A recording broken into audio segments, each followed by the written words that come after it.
శ్రీనివాస, నేటి మంచి మాట. భగవంతుణ్ణి మనం ఏం కోరుకోవాలి? లోకమున కనిపించే అన్నిటికీ ప్రకృతియే ఆధారం. సృష్టికి, స్థితులకు ప్రకృతియే ఆధారం. మనకు కనిపించేదంతా ప్రకృతియే. పురుషుడు, స్త్రీలు, జంతుజాలములు, వృక్షములు, పక్షులు, ఇంకా ఈ కనిపించేవన్నీ ప్రకృతి. ఈ అనంత ప్రకృతికి చైతన్యం ఒక పరమాత్మ తప్ప వేరే లేడు. ఈ రకమైన దృష్టిని పెంచి అనుభవం కలిగించేది జప, ధ్యాన, నామస్మరణములే. ఈ ప్రకృతి సముద్రం ఏమాత్రం చెలించినను కోట్ల కొలది జీవరాశులన్నీ ధ్వంసమైపోతాయి.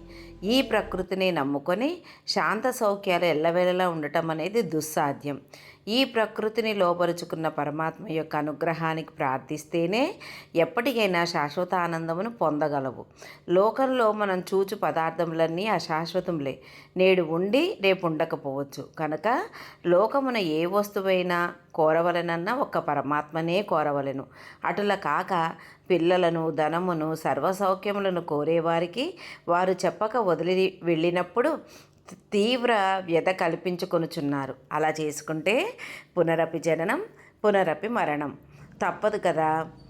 ఎవరి గురించి ఎక్కువగా ఆలోచించరాదు. ఈ జగత్తు అనే నాటకంలో ఎవరి పాత్ర వారు పోషించడానికి వచ్చిన వారే. జై శ్రీకృష్ణ.